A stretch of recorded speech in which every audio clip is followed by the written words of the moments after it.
പുതിയൊരു സർക്കാർ വരുമ്പോൾ മൊത്തം മന്ത്രിമാർ, സ്പീക്കർ, പ്രതിപക്ഷ നേതാവ് അടക്കമുള്ളവരുടെ എല്ലാം പേഴ്സണൽ സ്റ്റാഫിനെ എണ്ണമെടുത്താൽ 400ഓളം ആളുകൾ വരും.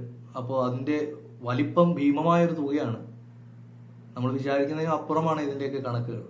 ഇതിന് യാതൊരുവിധ വിദ്യാഭ്യാസ യോഗ്യതയോ മാനദണ്ഡങ്ങളോ ഒന്നും ഇല്ലാതെ നിയമിക്കാം എന്നുള്ളതാണ്.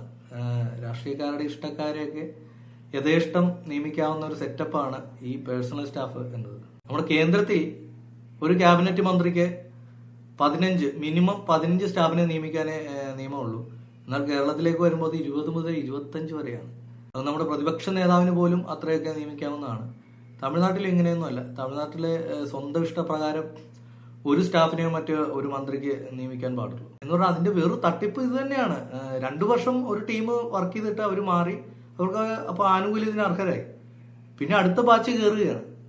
അപ്പോൾ ഒരു മന്ത്രിയുടെ കീഴിൽ തന്നെ 50ഓളം പേര് ഒരു സീസണിൽ ഈ പെൻഷനും ആനുകൂല്യങ്ങൾക്കും അർഹരാകുക എന്നുള്ള ഒരു വിചിത്രമായ സംഗതിയാണ് നടക്കുന്നത്. എന്തായാലും വി ഡി സതീശൻ സർക്കാരിന്റെ കീഴിൽ മൊത്തത്തിൽ ഒരു അഴിച്ചുപണി നമുക്ക് പ്രതീക്ഷിക്കാം.